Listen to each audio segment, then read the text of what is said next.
It started like most things out here do, with static, sand, and something inexplicably humming in the back of Simon Rourke's skull. He stood ankle-deep in orange dust, squinting against the sun that never quite figured out how to set.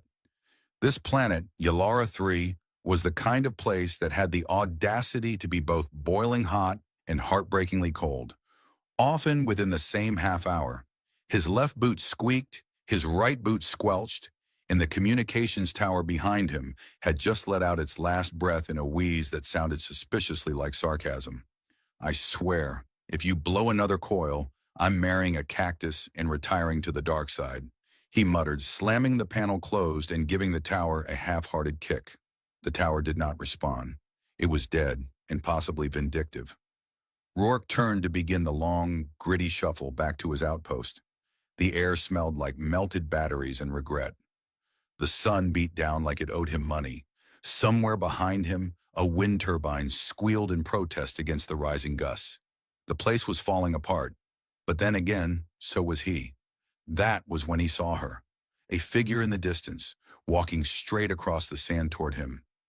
No rover, no drone escort, just a silhouette against the haze of heat. Tall, lithe, moving with a strange kind of purpose that made the hair on his arms stand up. He dropped his wrench. It sank immediately into the soft dust like it, too, was done with this nonsense. "Please don't be a sand ghost," he whispered. The figure kept coming, steady and unhurried. As she approached, the mirage shimmer broke. She was real, and not human, not quite. She looked close enough, sure. Humanoid frame, 2 arms, 2 legs, long black hair tied in braids that shimmered with threads of reflective material. But her skin was almost too pale, like uncut marble left in moonlight. Her ears were long, elegant, and curved back like they were sculpted by wind. And her eyes were wide, dark, and wet. Tears, perfectly suspended, not falling, just waiting. She didn't speak. Not at first. She stopped about 3 feet from him, silent, staring. Rourke said, eloquent as ever. "Hi?" Nothing. "You lost? I mean, clearly you're on the wrong planet. Unless you're here to collect overdue library books, in which case, good luck. They burned down the library 3 months ago. Accidentally, I think." Still nothing. Then softly a voice like static filtered through silk. "Do you remember me?" Rourke blinked. "That's a hell of a conversation starter." She swayed on her feet, then crumpled like a marionette with snipped strings. "Ah, hell," Rourke hissed, rushing forward. He caught her just before she hit the sand and immediately regretted every sci-fi movie where people touch mysterious aliens without gloves. "Okay, no glowing, no pulsing, no sudden tentacles. Please and thank you." She didn't pulse or glow. She was cool to the touch, her skin smooth and almost metallic. Up close, he saw strange, fine lines etched into her forearms, tiny fractal patterns, shifting like they were alive beneath the surface. He dragged her, gently but clumsily, back to his rover, muttering the whole way. "This is how it starts. This is the prequel to a horror docuseries. Man vanished mysteriously after rescuing suspiciously attractive alien woman. No body found. Just boot prints and a melted sandwich." The rover whined as it started. He strapped her into the passenger seat, half expecting her to wake up mid-drive and beam him into orbit. She didn't. Back at the outpost, half buried in sand and held together with duct tape, optimism, and several illegal parts. Rourke laid her on the only surface not covered in tools or stale food packets, his workbench. She looked fragile, tired, not dangerous, which of course meant she was probably lethal. He scanned her with his med drone. The drone immediately made an offended beep. "No known match in the galactic database," it announced. "Vital signs irregular. Blood composition, 42% unknown proteins. Neurological activity, extremely elevated." "Yeah, she's definitely not from around here," Rourke muttered, pushing his goggles up onto his forehead. "You get a name in that readout?" "Designation fragment detected," the drone replied. SYL, remainder corrupted. "Great. SIL, rolls off the tongue. Sounds like someone who reads ancient poetry and carries laser blades for fun. He draped a thermal sheet over her and went to the far corner to make himself something that loosely resembled food. While the heating unit tried to convince a protein brick to turn into stew, Rourke watched her. She hadn't moved, but she wasn't unconscious anymore. Her eyes were open, watching him. "Oh, hey," he said, nearly dropping the cup of synth tea he wasn't sure he'd wanted in the first place. "You're awake. That's, that's good. Better than the alternative, anyway." She sat up slowly, the sheet falling away. Her gaze flicked around the room, landing on his tools, the drone, the half-collapsed ceiling, and finally, him. "I dreamt of this place," she said. "Not the highest compliment," Rourke replied, gesturing around. "Unless you're into post-apocalyptic chic and possibly haunted refrigerators." She tilted her head. Her long ears twitched slightly, almost imperceptibly. "You haven't changed," she said. Rourke frowned. "I get that a lot, usually from ex-girlfriends. So, have we met? Are you here to collect my bones? Do I owe your people money?" Syl didn't laugh, but her mouth curved, just a little. "You don't remember," she said, more softly this time. "But you will." He sighed and handed her a cup. "Okay, mystery woman. You've got until the end of this tea to explain why I'm not running for the hills. But fair warning, if your story involves ancient prophecies or chosen ones, I will throw myself out the airlock." She took the cup, sipped it, winced. "This tastes like engine coolant." "That's because it is engine coolant. The stew was worse." For the first time, Syl let out something close to a laugh. Quiet, breathy, strange. It lit up the room in a way that made Rourke shift uncomfortably. Something about her stirred a place in him that had been silent for years. A rusted hatch swinging open. A corridor he'd sealed and forgotten. Her presence scraped the edges of his memory like a song he almost recognized. But he didn't remember. Not yet. Rourke hadn't realized how much of a mess he was in until he realized he had no idea what to do next. The moment Syl had woken up, she hadn't done anything. No violent outbursts, no cryptic threats, just silence. And silence on Yalara 3 was not something you trusted. Silence meant they were coming or had already arrived. And when they arrived, things got complicated. Still, it wasn't like Rourke had a solid plan. His options were limited. His ship was trashed. His communication links with the rest of humanity had fizzled out weeks ago. And he was pretty sure his next meal was a thing called plasma-fried circuit snack, which he wouldn't wish on his worst enemy, let alone himself. So he found himself pacing back and forth, trying to act normal as a man with a weird alien woman on his workbench could be.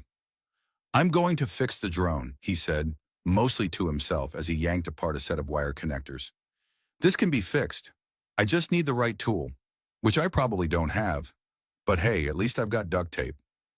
He looked at her, half expecting a reaction. "It's either that or give it the whole, 'I'm sorry I can't help you' spiel, which is a little too on the nose for me.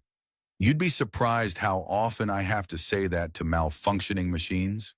Syl sat quietly on the far side of the room, her eyes unfocused, staring at the wall like she was deep in thought, or maybe just trying not to fall asleep again. For a moment, Rourke wondered if she was even listening to him, but then she spoke, her voice steady and almost too calm. "They will come for you," she said. "Soon." Rourke raised an eyebrow and sat down across from her, wiping his hands on his already dirty jumpsuit. "You know, that's the second time you've said that. I mean, it's not like I'm blind, but I'm pretty sure we're both stuck here until the next supply drop.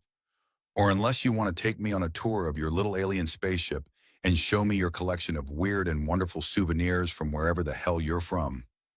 She didn't laugh. She just blinked slowly, like she was measuring his words, her dark eyes flicking to the dust-covered windows, the cracked consoles, the half-finished circuit boards strewn about the floor. It would have been annoying if it weren't so unsettling. "I'm not from here," she finally said, her voice as soft as the hum of a malfunctioning power unit. "I'm not supposed to be here. You've seen the stars, haven't you?" Rourke frowned. He was going to have to stop getting so distracted by her general alienness and focus. He needed something, anything, a plan, an out, something that didn't involve him getting himself into even deeper trouble by helping her. The stars, he repeated, tapping the side of his helmet in an exaggerated motion. I mean, I used to look at them. Don't really get the time for that anymore. Too busy fixing the things that should have been fixed when the last guys were here. She sighed, a sound that carried so much weight Rourke felt the need to apologize, even though he had no idea what for. The stars are not what you think they are. The worlds. You see them as dead, but they are not. They are watching. They have always been watching. Rourke stared at her, momentarily speechless. Then, because he really couldn't help himself, he snorted. Well, they could have sent me a postcard or something, you know?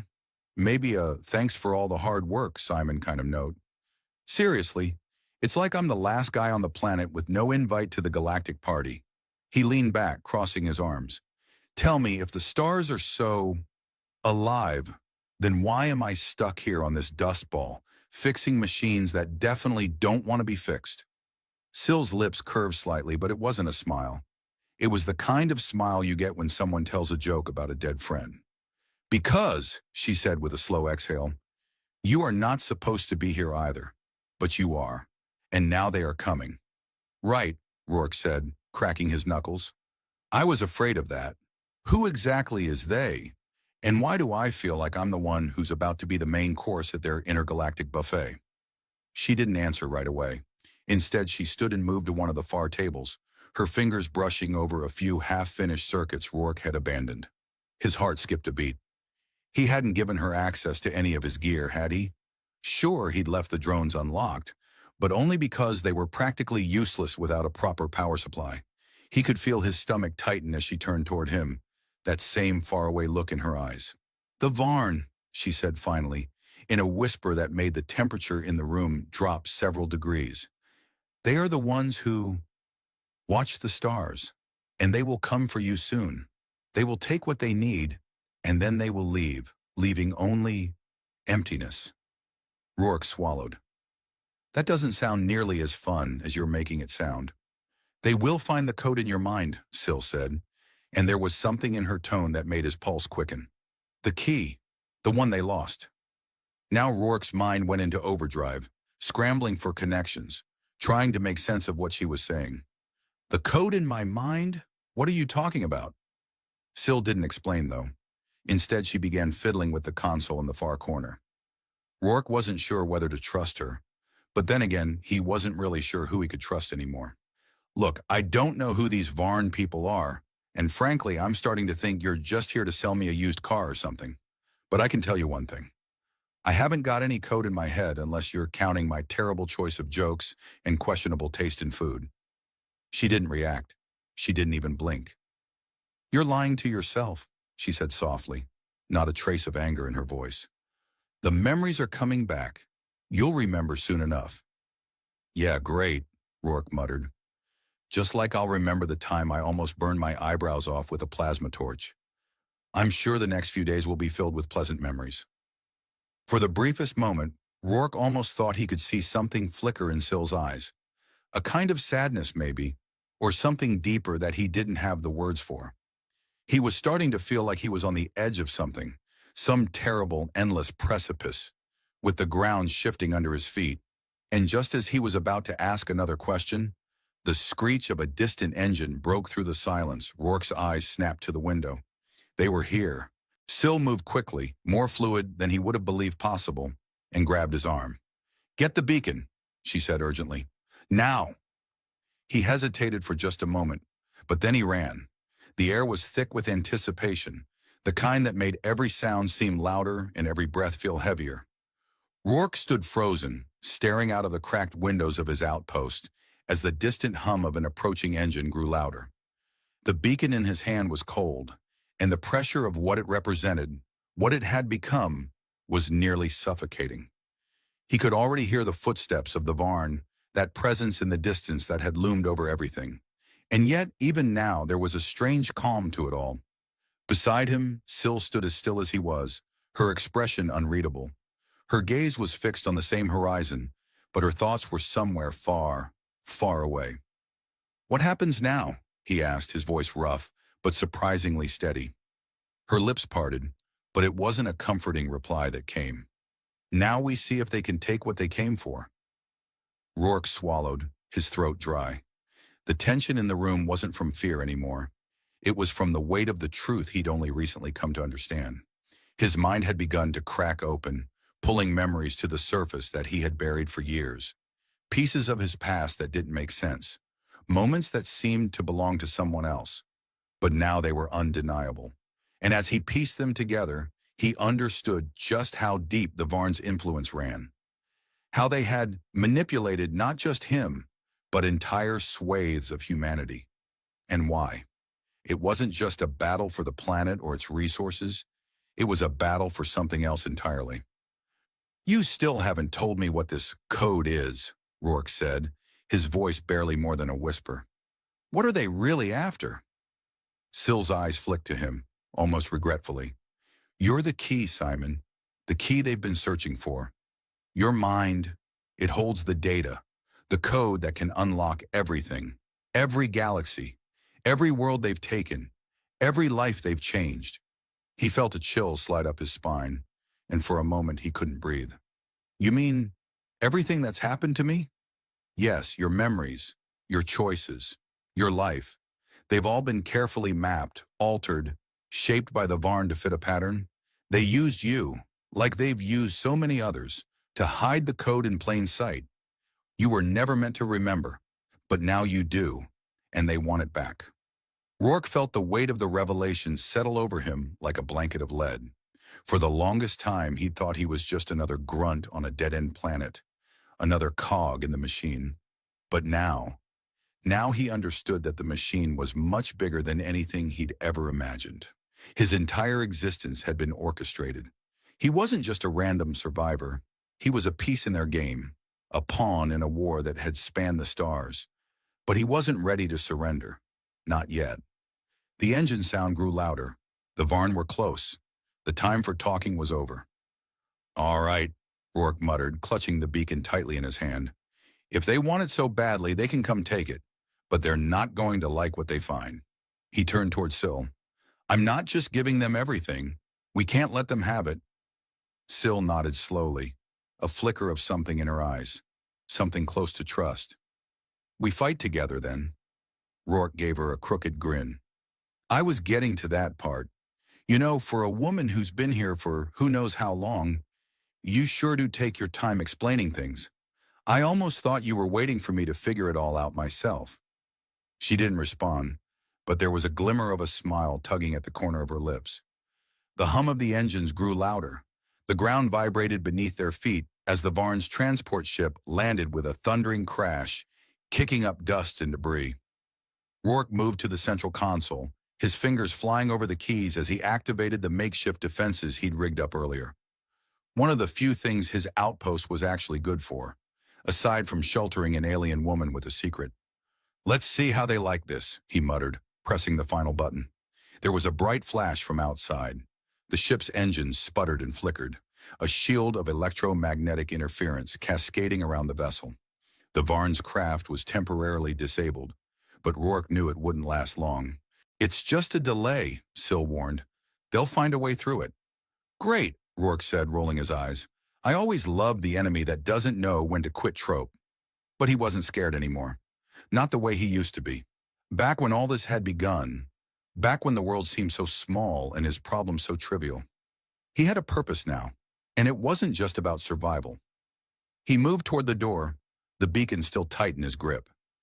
He glanced over his shoulder at Syl, who was already at the ready, her eyes steady, her face almost serene. "You ready?" he asked, half smiling. "I've been ready for longer than you think," she replied, her voice firm. The Varn's leader, tall and encased in dark, shifting armor, stepped down from the ship, his presence commanding the sand around him. The others followed silent as their footsteps echoed in the silence. They were here, and they were not pleased. "You've delayed us long enough, human," the Varn leader's voice boomed, reverberating through the outpost. "You have something that belongs to us." Rourke stepped forward, holding up the beacon. It's not for you. It's for me. And if you think you're just going to waltz in and take it, well," he gave a mock shrug. Then I guess you've forgotten what happens when you mess with the wrong guy. The Varn leader sneered, and Rourke felt his heart race. But there was something else now. Something that cut through the fear and the uncertainty. Determination. The Varn had taken so much, and it was time for someone to take something back. The leader took a step forward, his eyes narrowing. You cannot comprehend the power you hold. You have no idea what you're dealing with. Maybe not, Rourke said. But I do know one thing. I'm not alone anymore. Syl stepped forward beside him, her presence solid, unyielding. The Varn's eyes flicked to her, recognition dawning. You, the leader hissed, taking a step back. You are the one who defied us.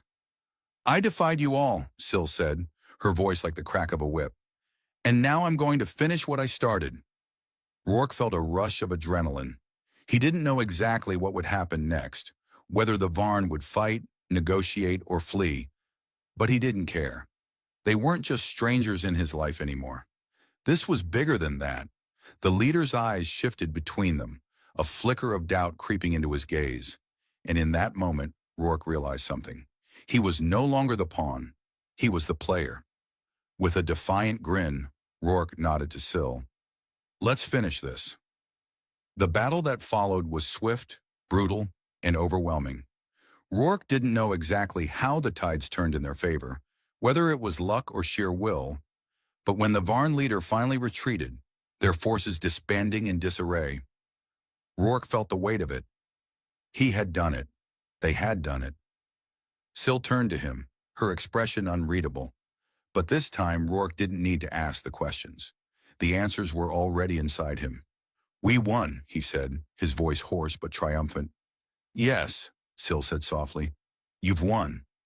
He looked out across the landscape, the dust finally beginning to settle, the sky brighter than it had been in days. And I guess, he added with a dry chuckle, I can finally get some decent food. Syl smiled, just barely. That's a start. The stars above shimmered, no longer silent, and for the first time in a long while, Rourke felt like he wasn't alone in the universe anymore. The stars over Corella 9 didn't twinkle. They glared, harsh, cold, unblinking, like the eyes of someone about to bill you for damages and then punch you in the throat. Space, it turns out, is far less romantic than poets and gravity-deprived lovers make it sound, especially when you're in a prison facility orbiting a dead moon, surrounded by Veridan guards who thought compassion was a mineral. They brought her in without ceremony, not because she wasn't important, but because they were afraid. Fear made people quiet.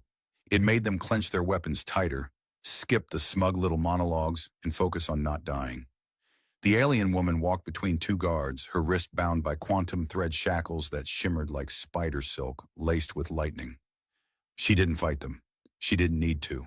Her silence was unsettling enough. She looked mostly human, an elegant humanoid figure wrapped in remnants of diplomatic armor, though the armor had seen better decades. But her ears gave her away, long, graceful arcs that rose like questions no one dared to ask. The guard on the left, a jittery cadet with a suspicious mustache, muttered, "You think she can hear what we're thinking?" "Of course not," the other snapped. "We have anti-psi dampeners running at full. She's just creepy. She's blinking in Morse code. That's just coincidence." "I don't know Morse code." "Exactly." They shoved her into a hexagonal cell surrounded by light walls and gravlock flooring. The lights above pulsed in a rhythm designed to induce low-level disorientation. Veridans were very thorough in the business of discomfort. They called it soft containment, like wrapping your prisoners in anxiety-flavored bubble wrap. She sat on the cell's only bench and closed her eyes. The guards left quickly. She waited, far away, across star systems, across the grind of trade routes and the static of interstellar news cycles. A man with grease on his hands and toast in his mouth frowned. The transmission wasn't loud. It was more of a pulse, a flicker in the side of his head. But he felt it like an old scar that decided to itch out of spite. He dropped the toast, which his toaster had charred into something that could legally qualify as a carbon-based life form, and stared at the wall of his ship's workshop. The wall did not respond. That wasn't unusual. It had been giving him the silent treatment ever since he tried to patch its insulation with thermal socks. Rex Halden stood slowly, brushing crumbs off his shirt. The shirt had a cartoon slug on it and the words, "Don't rush me, I'm galactically exhausted." He hadn't expected to wear it during a rescue mission, but then again, he hadn't expected a rescue mission at all. Not until now, he whispered, "You're alive." The AI in his ship's console blinked to life. Correction? She's alive. You statistically are not long for this universe if you pursue the current thought thread. "Good morning to you too, Shakes," Rex said, opening a storage crate and yanking out a duffel bag that smelled like victory, old socks, and questionable life choices. "I am bound to protest. You promised we wouldn't tangle with warlords again, or ex-wives. She's neither. She's, important. She once told you that your posture resembled a stunned tortoise. She meant that affectionately. She shocked your rear with a stun rod. Twice." Rex zipped the bag. "Also affectionately." With a sigh that sounded suspiciously like a Shakespearean monologue about tragic loyalty, the AI began to prep the ship for launch. Back on Corella 9, the alien woman opened her eyes. She'd sent the signal through the link they'd never been able to sever. Not entirely psychic, not entirely technological, something in between. A fluke born from their first encounter. Him dragging her from the wreckage of a downed shuttle, her delirious from blood loss, their minds crashing through alien tech barriers like toddlers in a laser tag arena. They'd merge for a moment, just long enough to understand each other, and the connection had never fully faded. She remembered his laugh. It had been unexpected, not heroic, not poetic, just real. Like someone who knew he wasn't the smartest man in the galaxy, but had decided to be the most stubborn instead. And he'd given her food. Terrible, oversalted protein bars shaped like lizards. But still, food. The Veridans thought they had her cornered. She was a political prize, a bargaining chip, a whisper of power they didn't understand. They questioned her every day, rotating interrogators like clockwork, each more smug than the last. One had tried psychological games. "What would your people think if they saw you now?" he'd asked. She'd responded, "They'd probably be grateful you finally cleaned the floor." The next day, her bench was replaced with one slightly less comfortable. Petty vengeance was a Veridan's specialty, but her real weapon wasn't sarcasm, it was patience. She knew Rex was coming, not because he was a hero. He wasn't. He was a man with half a plan and a full tank of reckless devotion, and he was all she had. So she waited. The station rotated silently, its engines humming a lullaby of maintenance drones and security algorithms. Somewhere, a technician wondered why the lights kept flickering in one cell. Somewhere, a janitor ignored the warning signs on a malfunctioning door that now opened only when insulted. And in a ship already limping from disrepair, a human prepared for a journey that would get him killed, laughed at, or, if the galaxy was feeling generous, remembered. Rex activated the engines and said, "Hang on, partner." "I'm coming," Shakes muttered. Exit pursued by idiocy. And the stars didn't twinkle. But somewhere they held their breath. The smuggler's ship smelled like wet wires, overcooked onion paste, and ambition gone sour. Rex inhaled it all, like a man sniffing destiny, or at least a reasonable facsimile of it wrapped in duct tape. The hull creaked with every tilt of the engine, like it was still arguing about whether to survive this journey. He clutched the back of the pilot's chair and muttered, "Still can't believe I let you talk me into this." Torga, former spice runner and current professional grudge holder, didn't look up from the controls. "You begged, with a gift basket. Who begs with a gift basket, Rex?" "You like chocolate. I like bribes with actual currency. You gave me socks. Used socks." "They were warm," Rex offered. "They were sentient," Torga said. The AI pinged from the overhead panel. "The socks have since migrated to the storage bay and established rudimentary government. We've named it Sockistan." Rex sighed and dropped into the co-pilot's chair. The view through the main screen was a wash of stars, brilliant and cold, smeared by the engine's low-frequency warp crawl. It was beautiful in that indifferent, galactic way, the kind of beauty that didn't care if you noticed it or not. He reached down, opened a compartment, and pulled out a datapad. The feed wasn't public. Not anymore. He'd had to call in favors from people who owed him precisely nothing, but liked watching him squirm. The footage flickered. Corella 9's station logs accessed via a barely legal relay, buried in an asteroid belt, and patched together with a prayer and caffeine. There she was, in her cell, unmoving. Her stillness wasn't lifeless. It was planned, calculated, like the way predators rested before lunging. Her long ears shifted occasionally, as if listening to something far beyond the sterile hum of the station. Her eyes didn't blink often. When they did, it was deliberate, like punctuation in a sentence only she understood. He felt the buzz again. Not a word, not an image, just the feeling, like being remembered. "She's doing something," he murmured. "Yeah," Torga said. "She's sitting. She's waiting." "For you," Torga smirked. Bold assumption. "For something," Rex replied. "She doesn't wait unless she knows what's coming." Torga shook her head. "People change." Rex leaned back. "She's not people." The AI lit up. "We are 3 hours from Corella 9. I suggest reviewing your absurd plan again. Perhaps backwards, as it makes more sense that way." "It's not absurd," Rex muttered. "It's just flexible." The plan, as it stood, had 6 steps. Only 3 of them were legal. 2 were pure improvisation. One involved pretending to be a sandwich delivery crew, which was harder to pull off when your ship looked like it had been rejected by every intergalactic fast food chain. Torga's contact on the station, a former maintenance tech turned reluctant saboteur, was supposed to trigger a localized blackout on level B, just long enough for them to slip in through a forgotten maintenance shaft. From there they'd improvise, or explode, possibly both. Back in her cell, the alien woman shifted. Not much, just enough to realign herself with the small panel near the back wall. The panel buzzed faintly, its light flickering. She didn't touch it. She simply hummed, very softly, the same 3 tones over and over. It was a lullaby from her world, long extinct, buried under glass deserts and rotting treaties.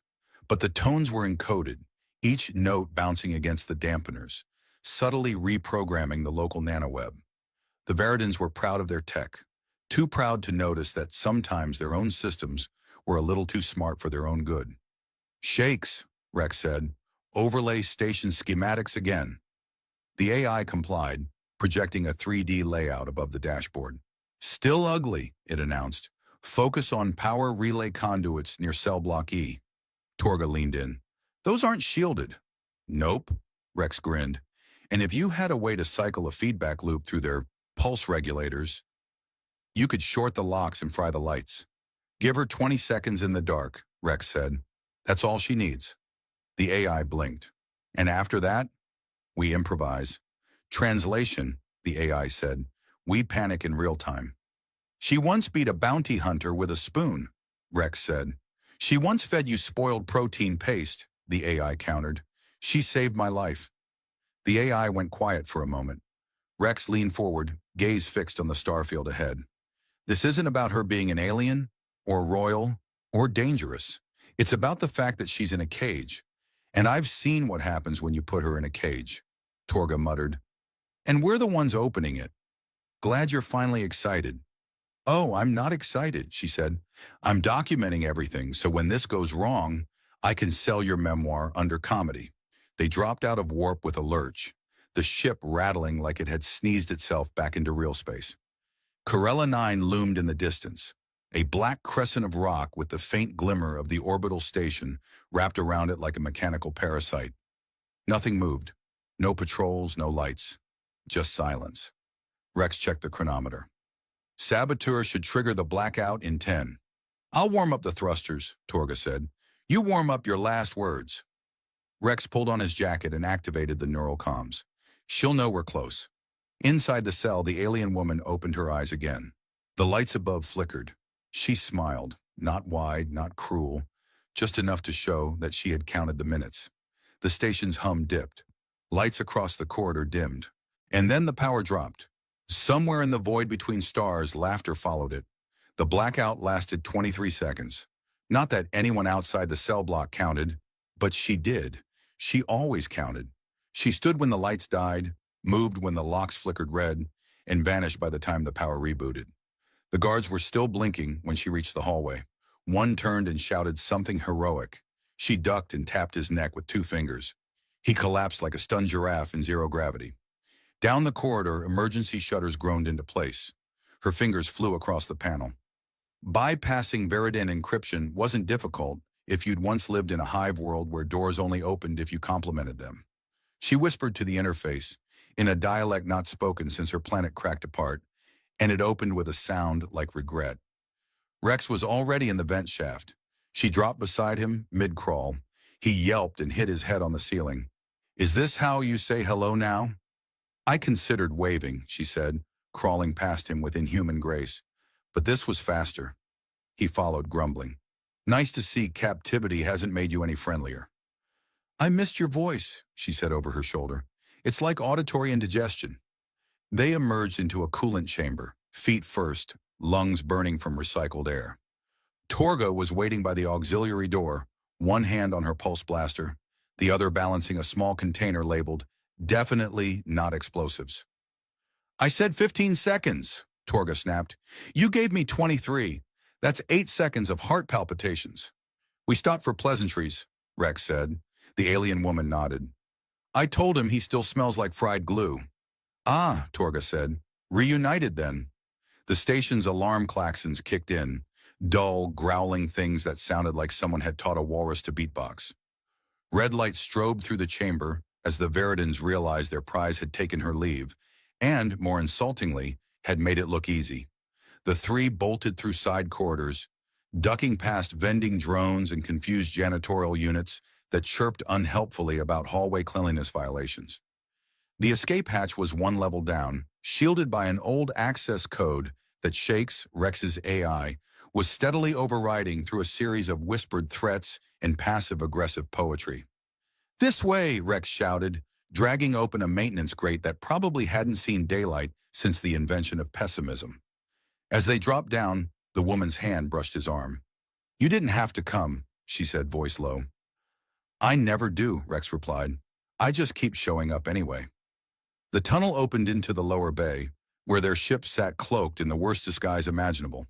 A tarp and a badly forged delivery invoice for 10 metric tons of diet pudding.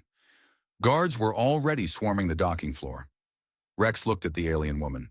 "Still remember how to pilot?" She flexed her fingers. "Only if the controls haven't gotten more sensitive." "They haven't. The ship still responds best to swearing." "Then it's in good hands." Torga peeled off to cause a distraction, a skill she'd honed since childhood. Somewhere behind them, something exploded, followed by loud shouting, louder insults, and the inexplicable appearance of a live goat. They didn't ask. They never asked. By the time Rex and the alien woman reached the ship, Shakes had already opened the hatch. "Lovely timing as always," the AI said. "Please ignore the fire in Bay 6. It's mostly decorative." The ship roared to life. The bay doors resisted, briefly, until Shakes rerouted all power to the override and threatened to recite his full backlog of dramatic monologues. The doors opened with an audible sulk, and the ship blasted into vacuum. They didn't speak until they were clear of the station, passing through a debris field of old satellites and forgotten ambitions. Finally, Rex turned to her. "You okay?" She blinked. "Define okay." "Not bleeding, not captured, not planning to drop-kick me into orbit." She smiled faintly. 1 out of 3. He laughed and leaned back in the co-pilot seat. "So, now what? You gonna disappear into the stars again? Or stick around and insult me for a few more decades?" She tilted her head. "You like that?" "I'd tolerate it." She stood, walking to the viewport. The stars were endless, but for once they didn't feel empty. "They think I'm a symbol," she said quietly, "of power, of fear. They want me on a throne, or in a cage. Never anything else." Rex joined her at the glass. "Then don't give them what they want." "I don't want a throne." "You don't have to want anything," he said, "except maybe a nap and a sandwich." She looked at him, really looked, and for the first time in a long while the sharpness in her gaze softened. "You risked everything." "Sure, it's kind of my hobby." "Why?" He shrugged. Because no one else would, and because somewhere in that very dangerous, mildly terrifying head of yours, you're still the one who handed me half your food ration on a planet that wanted us both dead. That was an accident, she said. You're a terrible liar. She turned back to the stars. There's still work to do. Then let's do it. Together. Shakes chimed in. I recommend a new alias. Something less obvious than Wanted Alien Queen and her chronically underqualified boyfriend. Co-pilot, Rex said. Co-pilot, she agreed. Torga's voice crackled through the comms. I escaped. Also, I've acquired a goat. Don't ask. We weren't going to, the alien woman replied. Meet you at the rendezvous. Bring snacks. They changed course, the ship curving away from the known systems toward whatever came next. The war wasn't over. The galaxy remained fractured. But as stars slid past them like old dreams, Rex leaned his head back and closed his eyes. She sat beside him. He said, You know, for a deadly alien royal, you're kind of growing on me. She replied, Like mold? He grinned. Exactly like mold. And somewhere beyond the edge of every map, the future waited, confused, a little chaotic, and finally, for once, unwritten. When the message first arrived, Elijah Grant was halfway through microwaving a stale protein bun and considering whether or not to fake a stomach virus to skip the evening's diplomatic banquet. The bun had just begun to hum suspiciously when the message, a translucent orb glowing faintly blue, slid through the comm port and hovered midair, purring in a language that didn't quite exist yet in Earth's translation libraries. Naturally, he poked it. It responded by projecting a three-dimensional image of a woman, tall and impossibly elegant, with hair like liquid gold and ears that could probably pick up interstellar Wi-Fi. She stared down the length of her holographic nose and said, in crystal-clear English, Elijah Grant of Earth, I, Illyria, sovereign queen of Zephyra, have selected you for union. We must marry, human. Then the message ended. The protein bun exploded. 2 hours later, Elijah sat in the office of extraterrestrial diplomacy with a towel over one shoulder, half a bun on his lap, and 6 scientists, 3 politicians, and 1 sleep-deprived linguist staring at him like he had just announced his engagement to a sentient blender. They want what? Barked Ambassador Thorne, whose face looked like it had been molded from congealed bureaucracy. To marry me, Elijah repeated, for the 3rd time, as in interstellar holy matrimony. You know, with vows, and presumably an open bar. We've never had a request like this before, muttered someone from Astropolitical Analysis. I'm guessing that's because most galactic monarchs don't watch Earth reality TV at 3 a.m. and get ideas, Elijah said. He was briefed extensively over the next 36 hours.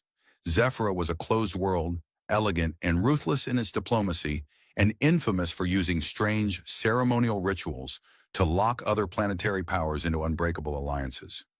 No Earth official had ever set foot on its surface. The Queen had never spoken directly to any human. No one understood why she was suddenly proposing an interspecies union, but consensus was forming around a single term, strategic entrapment. Still, Earth couldn't afford to insult her. A snub might mean economic retaliation, or worse, bad press on the galactic networks. You'll be going as a diplomat, Thorne declared, handing him a suitcase that promptly unfolded into a wardrobe, bidet, and armed negotiation drone. Your goal is to stall, observe, and if necessary, faint dramatically to avoid commitment. I was trained for this, Elijah said dryly. I once fake proposed to a Martian delegate just to buy time for translation software to boot. Good, do it again, but with more modesty and pants. He boarded the polite persistence under a rain of carefully edited news coverage and the nervous waving of his extremely distant relatives, who had already begun arguing over how Earth's name would appear on the wedding invitations. The ship, sleek and irritable, hummed through worm space for 11 hours and 4 quantum hiccups before reaching orbit above Zephyra, a planet of hovering gardens, crystalline spires, and clouds that moved like they were being choreographed by interpretive dancers. The moment his boots hit Zephyrian marble, he was met by silence, then trumpets, then a small creature that resembled a sentient coat rack who introduced itself as Flarn, his translator and emotional wellness supervisor. You'll be walking on her left, Florence said. Left means willing but cautious. Right means desperate and fertile. Very different outcomes. Glad we're starting off with clear options, Elijah muttered. The palace was absurd. Imagine an opera house built by bees with a flair for drama. Curtains fluttered without wind. The walls whispered gossip. A floating orb served him a drink that tasted like citrus and existential dread. Then she entered. Queen Illyria did not walk. She glided like someone with enough power to fire anyone who told her gravity was compulsory. Her ears, long and elegant, twitched at the sight of Elijah, as though tuning into a frequency that only his confusion could emit. "You are smaller than I expected," she said. "You're taller than my entire romantic history," he replied. A hush fell over the room, and then, to his mild surprise, she smiled. She led him to the Hall of Ceremonial Engagements, a dome made of shifting glass and humming vines. Officials watched from floating platforms as Illyria raised a hand and declared, "By the old codes of union and the sacred scripts of alliance, I propose immediate political binding through matrimony." Elijah blinked.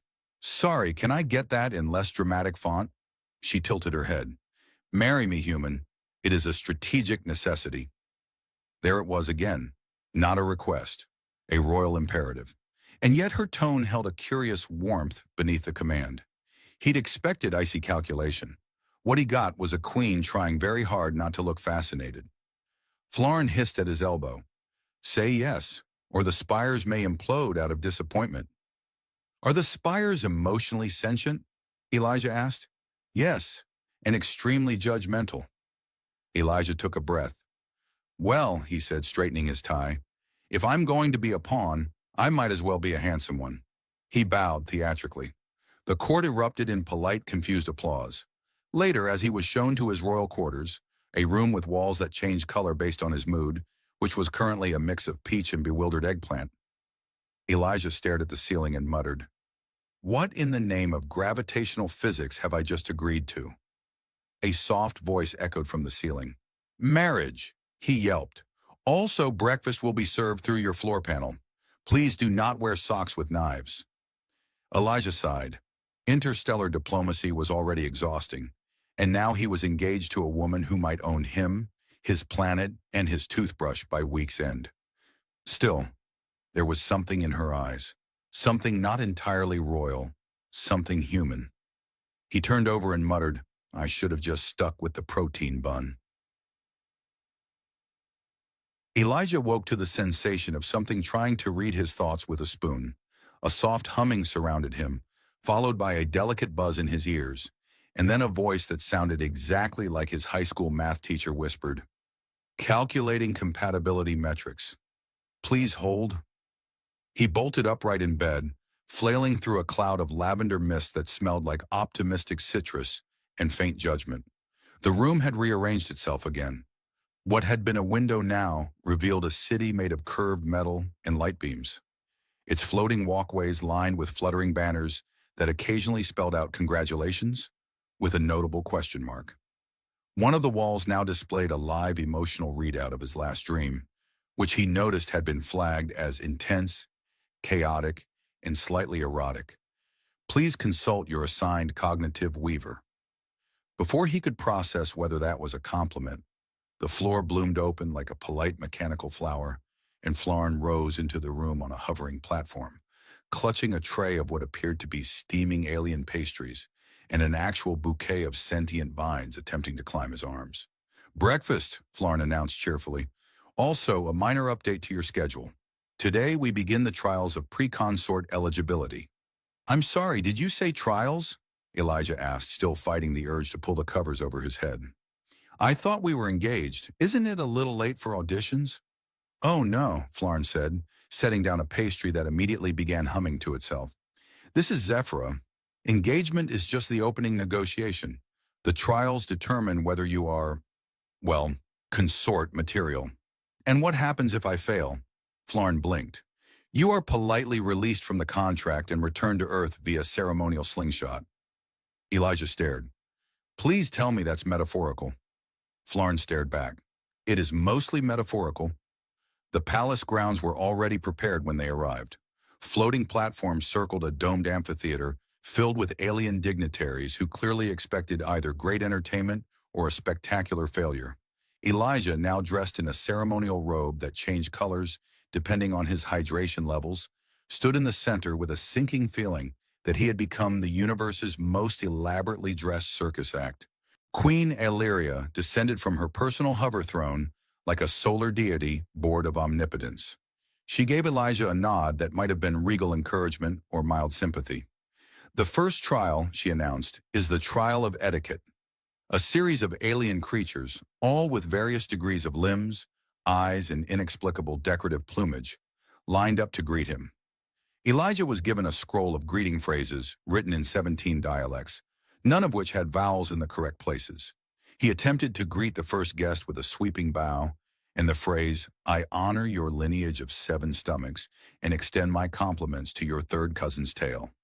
The creature stared, then sniffed him, then bowed back. Success. The second alien was less forgiving. Elijah mispronounced a nasal consonant, which accidentally implied that the alien's ancestral orb was shaped like a tax form. There was a tense moment. Then the alien burst out laughing, thumped Elijah on the back, and shouted, "At least he didn't call me a footstool like the last suitor." Cheers erupted from the audience. The trial of etiquette devolved into something more like stand-up diplomacy, with Elijah making sarcastic apologies for everything from his height, "I know I'm barely qualified to reach the ceremonial fruit bowls," to Earth's culinary history, "Yes, we do deep-fry butter. I don't know why either." By the end, even the royal advisors were biting back smiles. Illyria's ears twitched once, possibly the equivalent of a giggle. The second trial involved a Zephyrian logic maze, which turned out to be less about solving puzzles and more about navigating a labyrinth of walls that responded to emotional impulses. Elijah, whose emotions at that moment were 80% caffeine withdrawal and 20% existential dread, accidentally opened a trap door that dropped him into a pit of foam and applause. "You accessed the correct exit," Flarn informed him as 2 glowing drones helped him up. "By surrendering to helplessness, you demonstrated authentic vulnerability. It's highly respected here." "I tripped on my own robe." "Even better, genuine clumsiness. Very fashionable." By late afternoon, Elijah was slumped in a levitating chair, being served something called honor juice, which tasted like guilt and grapefruit. He had survived 2 trials, gained 5 new admirers, and lost most of his faith in logic. Still, he couldn't ignore the way Illyria had started watching him, not with calculation, but with a kind of bemused scrutiny, like he was a puzzle she hadn't planned on wanting to solve. The third trial was the most dreaded, the trial of public discourse. He was placed in an open forum where members of the court posed philosophical questions, cultural traps, and theoretical moral paradoxes. Illyria herself asked the final question. If your world's survival depended on betraying a personal truth, would you choose deception or extinction? Elijah took a long pause, then said, "Honestly, I'd lie, badly, and hope my planet survives out of sheer confusion." There was silence. Then, to his absolute shock, Illyria laughed. Not politely, not diplomatically, a full-bodied, startled laugh that echoed through the amphitheater like a small rebellion. "That," she said, "is the most human answer imaginable." After the trials concluded and Elijah was permitted a brief moment of privacy, followed closely by 17 palace censors recording his posture, he collapsed onto his bed with a groan. "They're either going to crown me or catapult me," he muttered. Flarn entered with a ceremonial sleep wrap and a smug smile. "You did well. I've updated your emotional profile. You are now considered intriguingly competent with rogue tendencies." "Great. Put that on my business card." As the lights dimmed and the ceiling projected a slowly orbiting field of stars, Elijah allowed himself a single, stupid thought. Maybe he was beginning to like this place. Or maybe he was just deeply, dangerously tired. He didn't dream of the Queen, but he did dream of a courtroom made entirely of sentient tea kettles judging him for his lack of formal gloves, which in Zephyra might still count as foreshadowing. Elijah was sipping something fizzy and neon green when the ceiling politely notified him that he was now legally 87% married. He choked. Please confirm, the palace AI cooed. You have successfully completed 3 out of 4 betrothal integrations, diplomatic initiation, trial clearance, and emotional mapping. Binding rituals commence at midday. He stared at the cup. This isn't tea, is it? Correct. That is a fermented leaf extract traditionally used during minor anxiety comas. Flarn appeared in the doorway, his ceremonial sash a tangled mess of glittering threads. Congratulations. You're now officially 1 ceremonial sneeze away from intergalactic marriage. Also, you've been scheduled for a pre-union vision quest. Elijah blinked. A vision quest? Is this the part where I'm supposed to eat a mushroom and talk to my dead ancestors? Don't be ridiculous. You'll ingest a floating orb and argue with a synthetic projection of your subconscious. So a normal Tuesday, then. Moments later, he was standing in a perfectly circular chamber, filled with humming light and the smell of existential ambiguity. An orb floated toward him and pulsed once. He reached out. It dissolved on contact. The room changed. He found himself in a replica of his old Earth apartment, except the window now showed a nebula, and the furniture was judging him. On the couch sat a copy of himself in a bathrobe, eating cereal. You again, the projection said. You always show up when things get weird. I'm hallucinating my own sarcasm, Elijah muttered. That tracks. The projection leaned back. So let's review. You agreed to marry a 7-foot-tall alien monarch with ears that could pick up radio signals from Jupiter, participated in a series of trials designed to humiliate you in 17 languages, and are now being spiritually interrogated by yourself. It wasn't supposed to get this far, Elijah said, but it did. And you kind of like her, don't you? I don't not like her. That's romantic. Truly, Shakespeare would weep. The vision flickered, his duplicate disappeared. The room twisted into a memory. His first diplomatic mission, stumbling through an ice world negotiation while wearing heat socks and no pants, and somehow diffusing a conflict by quoting Terran poetry and pretending to faint. He watched himself laugh through awkward handshakes, snark his way out of duels, and offer one too many honest observations about other species' fashion choices. Then Illyria appeared beside him, silent and radiant, watching with a curious frown. You are more vulnerable than I imagined, she said. I'm less strategic than you hoped, he replied. They stared at each other in the shared illusion. Then she reached out, and just before her fingers touched his, the vision ended. He woke up face down in a pillow that tried to compliment him. Flarn was waiting. Well, I argued with myself, experienced a soul crisis, and possibly flirted with a hallucination. Perfect. The queen will be thrilled. Elijah was escorted to a ceremonial chamber shaped like a spiral galaxy. Dozens of dignitaries hovered above in observation platforms. Illyria stood at the center, robed in silver fabric that moved like water, and definitely intimidated time itself. As he approached, she studied him. Did you gain clarity in your vision? Define clarity, he said, an understanding of your purpose. Then no, but I did realize I'm very good at pretending to know what I'm doing. There was a flicker at the corner of her lips, almost a smile. The binding ritual was equal parts theatrical, bureaucratic, and legally questionable. He had to touch a glowing crystal, recite a vow in Zephyrian, mispronouncing a word that apparently meant indestructible turnip, and stare into her eyes for exactly 13 seconds without blinking. He managed 11 before sneezing. The crowd gasped. Flarn hissed. It's fine. On Earth, sneezing in a bonding ritual is a sign of readiness. Illyria raised an eyebrow. Is it? Very sacred, very dusty. The ritual completed anyway. The palace AI confirmed with excessive joy. You are now 98% married. Finalization pending completion of the joint cultural immersion. Elijah's face fell. I'm sorry, the what now? Illyria gestured. You will now live with me for 3 days in the private royal quarters, as per custom. It is the final test of interspecies compatibility. You mean cohabitation. I mean simulated co-regency, shared routine immersion, and dual existence within an emotionally reactive environment. So yes, cohabitation. The royal quarters were vast, scented, and very interested in their mood.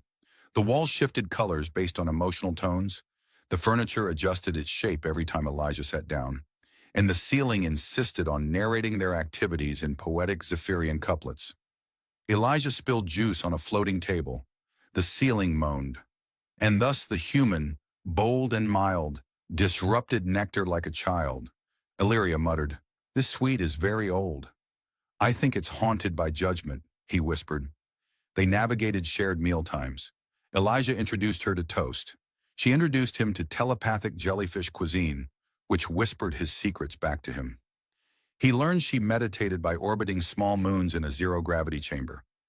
She learned he meditated by binge-watching bad galactic sitcoms and eating spicy noodles in bed. The evenings were the hardest. Awkward silence edged into curious conversation.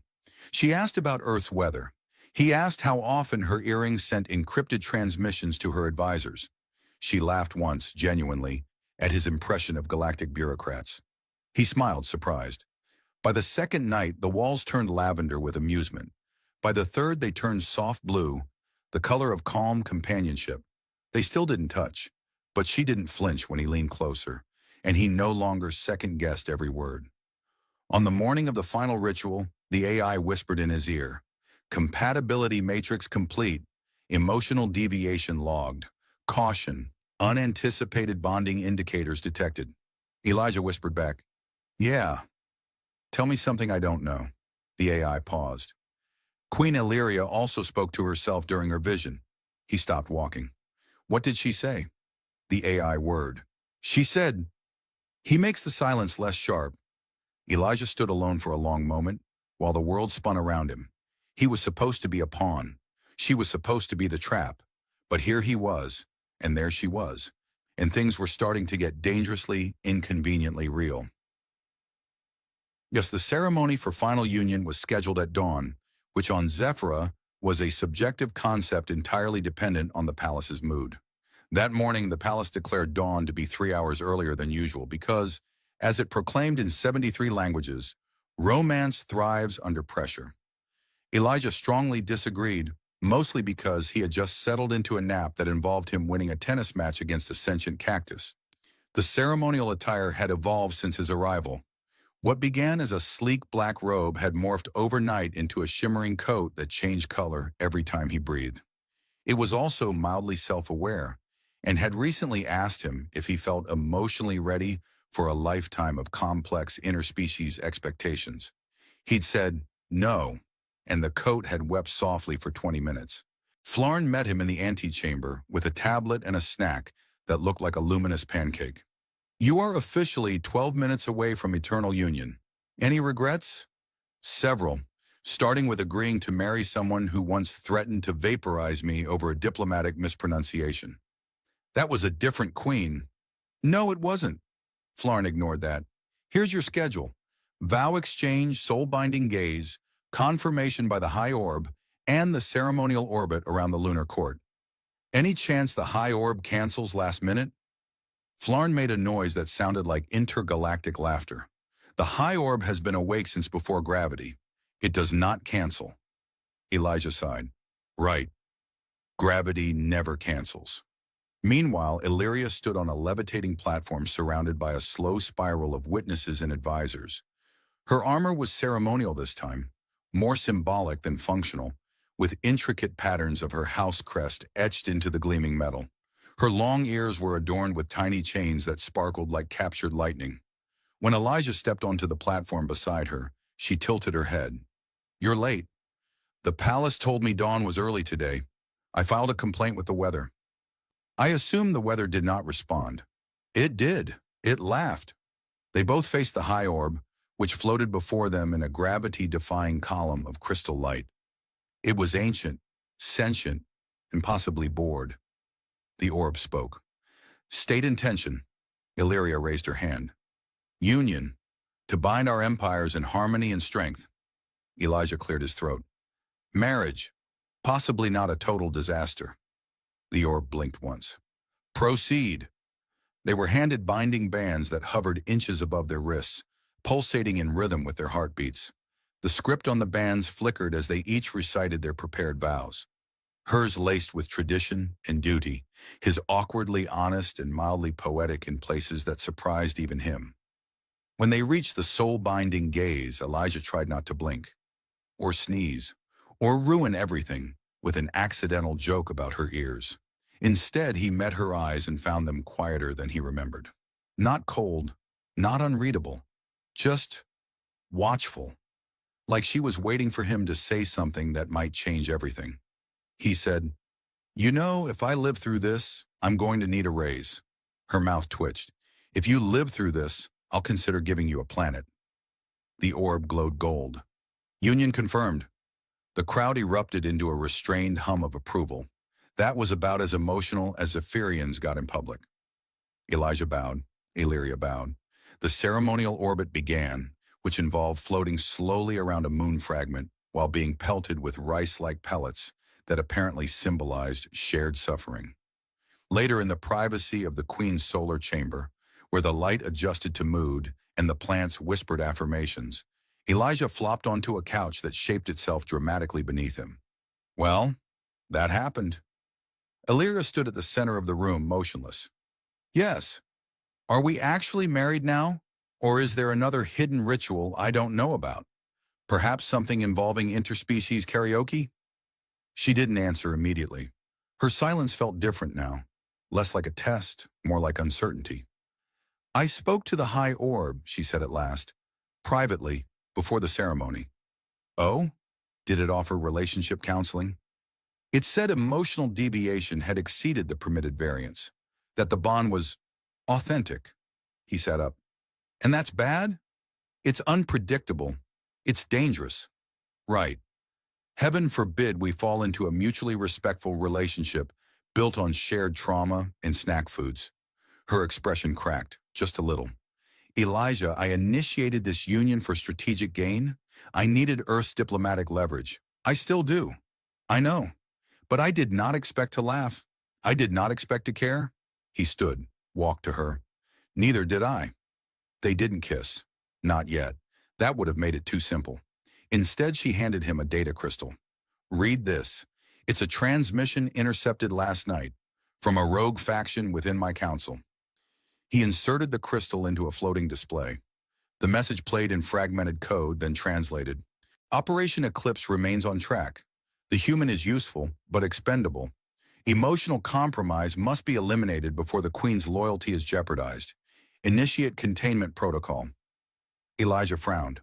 "Well, that's comforting. I'm emotionally compromised and conveniently disposable. There is a plan to separate us, or worse. But if I act too soon, I jeopardize the fragile alliance. If I act too late, you lose me," he finished. "I never expected to say that," she murmured. Elijah glanced around. "This is the part where we fake our deaths and flee to a backwater moon, isn't it? Too dramatic. Then what? We act married, convincingly, until we can unravel the plot." "You mean we keep living together in a haunted palace while plotting against your own government?" "Yes, I can work with that, but I want a snack drawer." "Granted. And one of those hover bath things." "Absolutely not." They stared at each other for a beat too long, and the plants whispered. Affection detected. He turned to the nearest vine. "Nobody asked you." But she didn't look away, and for the first time since he arrived on this absurd planet, Elijah felt the faint, inexplicable pull of something real.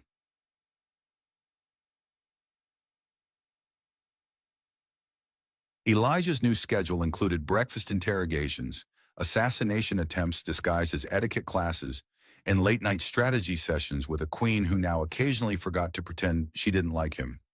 It was a marked improvement over his previous life, which involved arguing with Earth diplomats over whether an orbital espresso machine qualified as a military threat.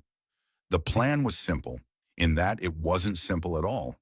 They would stage a public rift, an unsalvageable breach in their star-crossed union, allowing Illyria to maneuver politically while Elijah slipped through the cracks in the palace's surveillance to uncover who exactly was pulling the strings behind Operation Eclipse. They chose the dining hall for their argument. Illyria stood and loudly declared that Elijah's continued misuse of the ceremonial soup tongs was a sign of cultural disrespect and intergalactic arrogance. Elijah countered with a dramatic monologue about being emotionally gaslit by an empire that had never heard of hot sauce. The witnesses ate it up, especially when he flung a plate of glowing fruit on the ground and stormed off.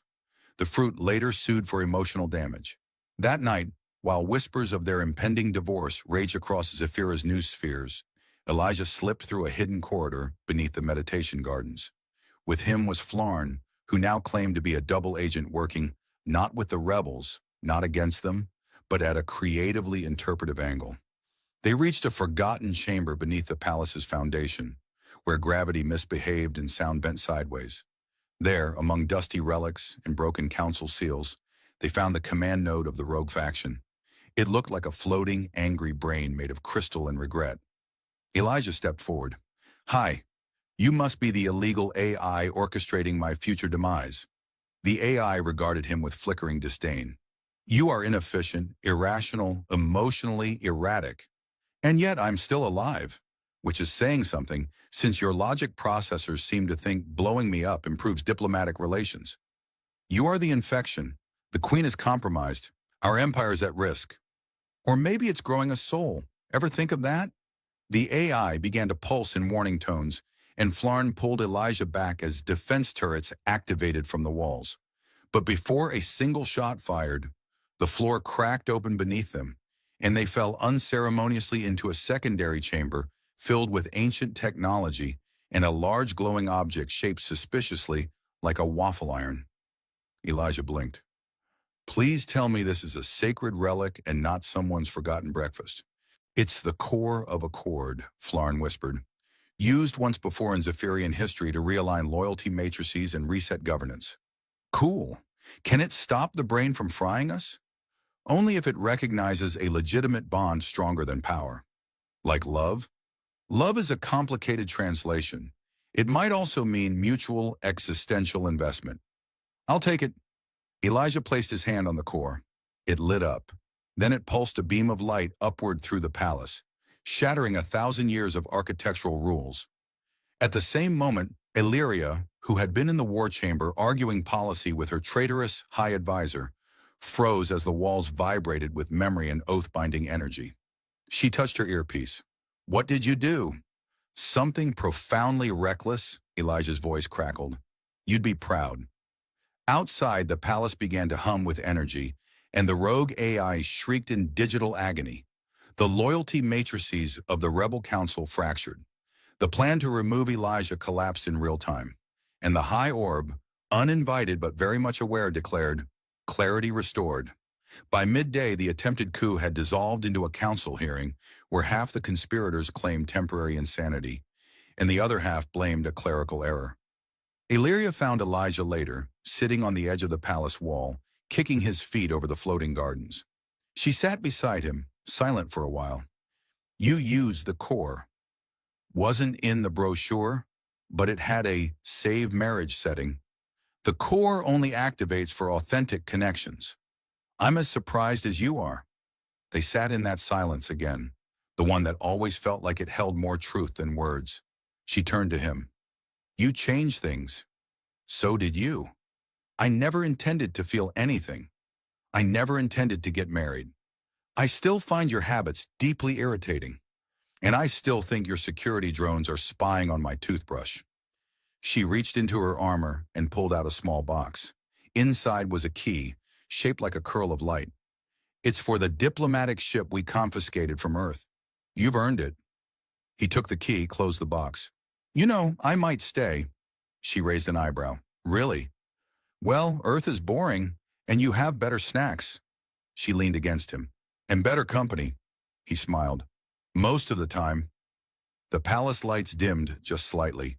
The whispering plants exhaled contentment.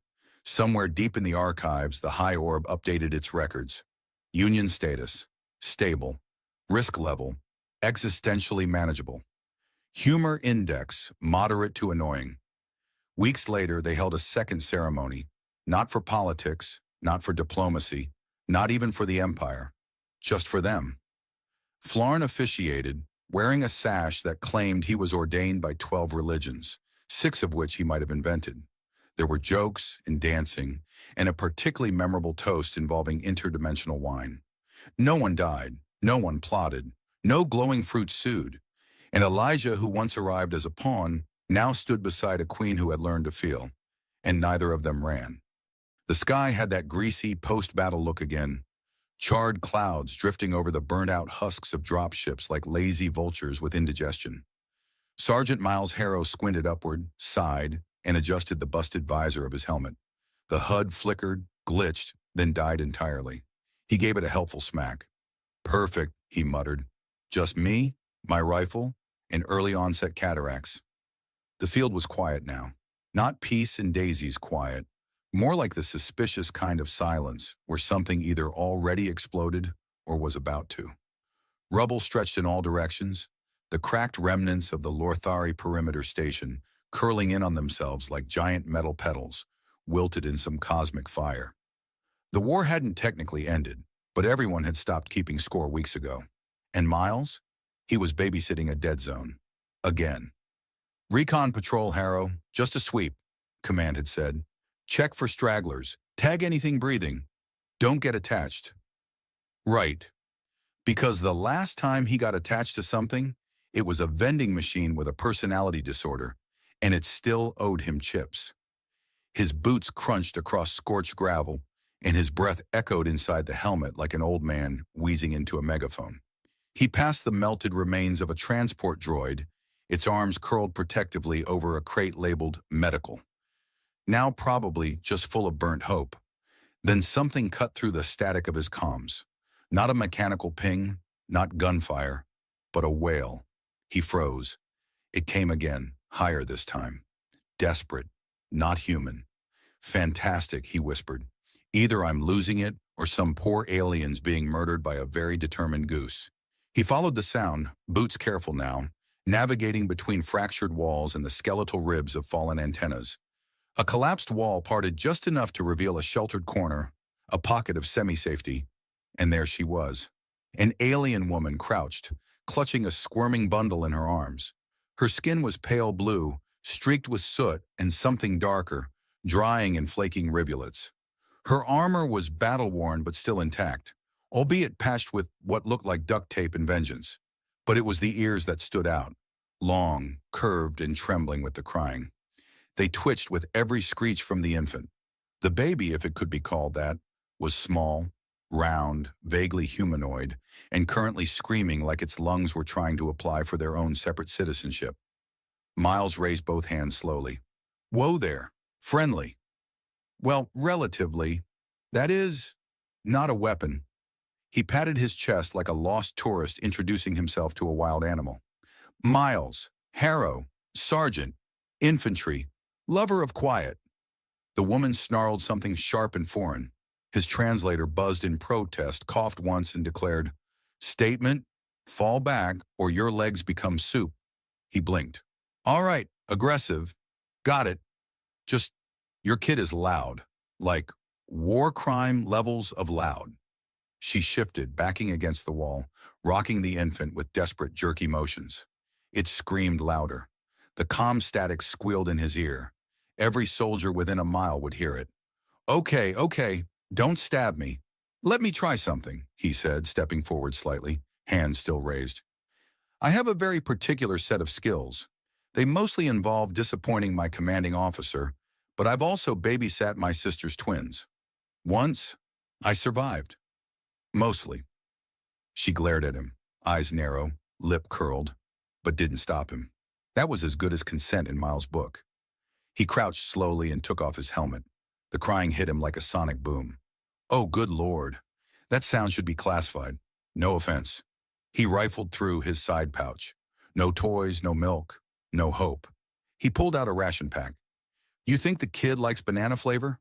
The woman didn't answer. "Neither do I. Nobody does. That's why they give it to the infantry." He held it up. The baby smacked it out of his hand and wailed louder. Right. Clearly developing fine taste. Then out of instinct, out of some raw corner of memory untouched by years of battle fatigue, he started humming. Just a slow, low tune. Something old. His mom's lullaby, mangled by years of bad memory and worse singing. It came out rough, a bit off-key. The baby hiccuped, then blinked, then stopped. Silence. Miles stared at the tiny alien bundle like it had just recited Shakespeare. The woman looked at him like he had recited Shakespeare, and also proposed marriage. Her mouth opened slightly. Her ears twitched again, but not in anger, just confusion or awe. He leaned back on his heels.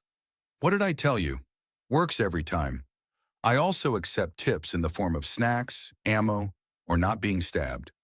The woman didn't respond, just looked down at her now quiet child, then back up at him. Her features softened by a fraction, the universal measure of almost trust. He gave her a crooked smile. Now that we're on speaking terms, sort of, I'm guessing you're not part of the official surrender party. No response. That's fine, he added, sitting back against a nearby beam. Honestly, I'm not even sure if I'm supposed to be out here or just lost. Maps say this is Zone Epsilon 12. My feet say it's Zone, why are you like this, Harrow? The baby made a soft, warbling sound, not quite a laugh, more like a sigh. Miles exhaled too. His back ached.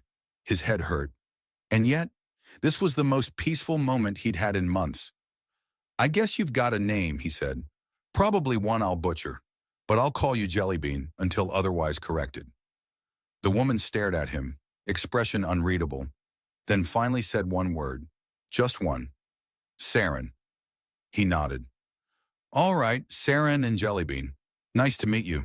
I'm still Harrow, and I'm probably going to regret not shooting you on sight later. But for now, let's just agree the kid gets to sleep, and we don't shoot anyone until breakfast.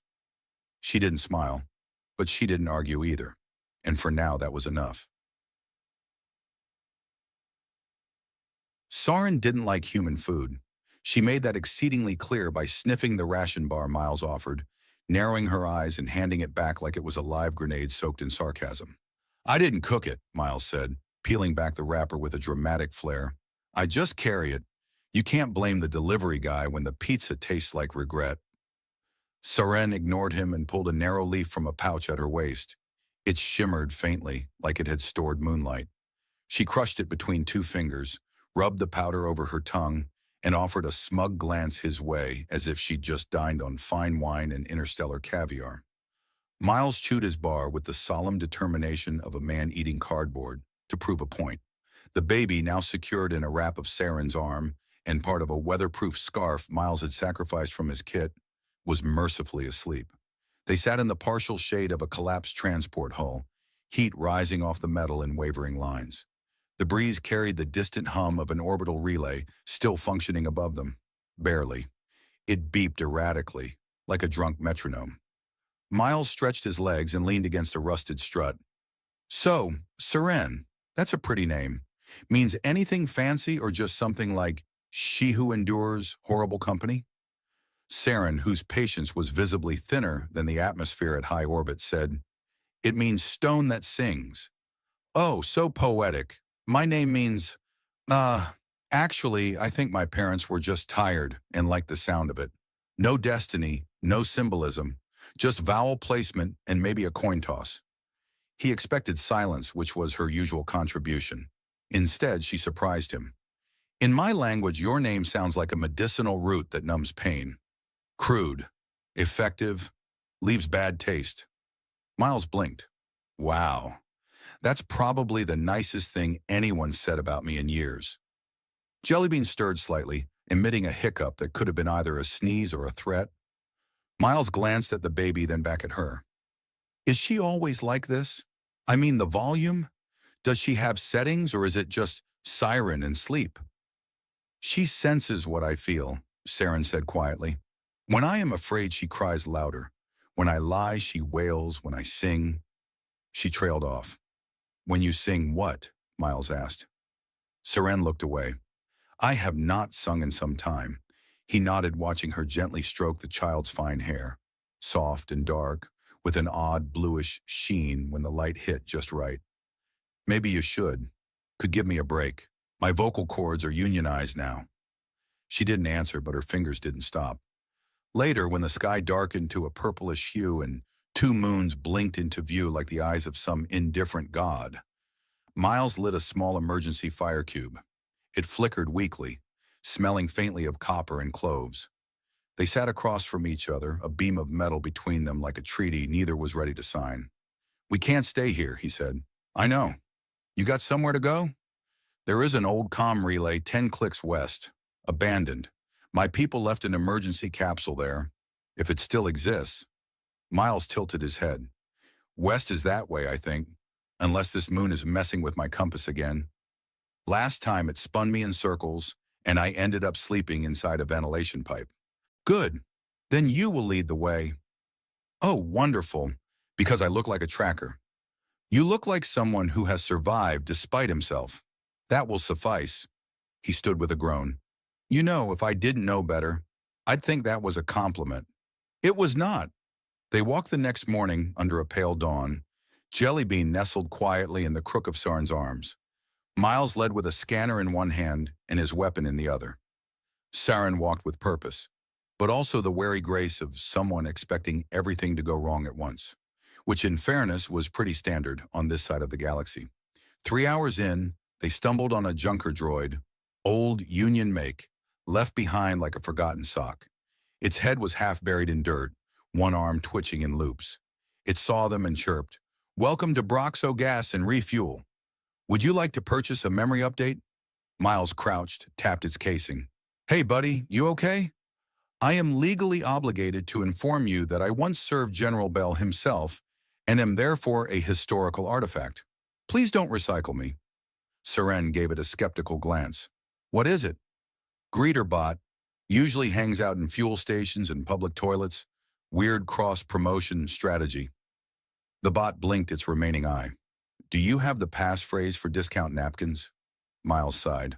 "I do not. I am also 90% certain I don't want it." They left the droid humming the anthem of the old Union in D minor. By midday they reached the cliff's edge, a sharp drop overlooking the scorched valley. Miles sat on a stone, removed his boot, and dumped out a handful of what looked like crushed insects. "Great. I've invented protein powder." Saren looked out over the horizon. Her ears twitched in a steady rhythm. "We are close." "You sure?" "There is a hum in the earth. My people designed the capsules to blend in. But they call to us. Low frequency. If I were younger, I would not hear it. I'm starting to feel like the baby in this trio. You've got super hearing. Jellybean has psychic crying. All I've got is plantar fasciitis and the inability to keep my mouth shut." "You speak often," she agreed. "It's a coping mechanism. Silence makes me think, and thinking leads to regret." They climbed down into the valley by late afternoon. Seren carried the child with one arm and used the other to brace herself along the rock face.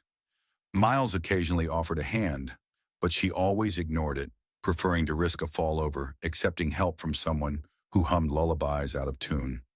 At the base of the valley, hidden beneath twisted root vines and debris, was the capsule. It was small, barely the size of a freight container.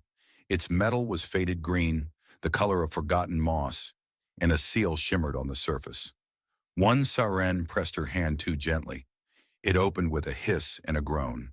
Inside, a depleted beacon, a ration crate covered in dust, a cracked water unit, and 2 folded cloaks. Saren stared at the beacon, then sat slowly, the weight of disappointment sinking into her bones.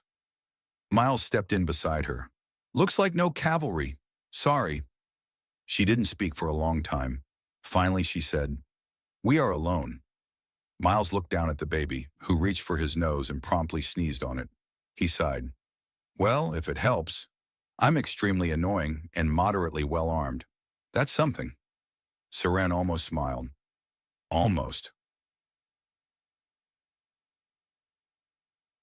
Miles woke to a soft humming, low and lilting, coming from the corner of the capsule.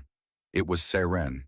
She sang in her native tongue, the words round and flowing like a stream over stone. Jellybean blinked up at her, wide-eyed, completely still, caught in that quiet spell. Miles, still half-tangled in a foil emergency blanket and one boot on, stayed silent. He didn't want to break whatever moment he'd accidentally stumbled into by waking up at the wrong time. When Seren finished, the silence that followed felt fuller, like something sacred had been placed in it. You can sing, Miles said, his voice groggy. I told you I could, she replied. No, you said nothing. I filled in the rest with hopeful imagination. Jellybean made a pleased gurgle and flopped against her chest. Miles stretched, grimaced, and sat up.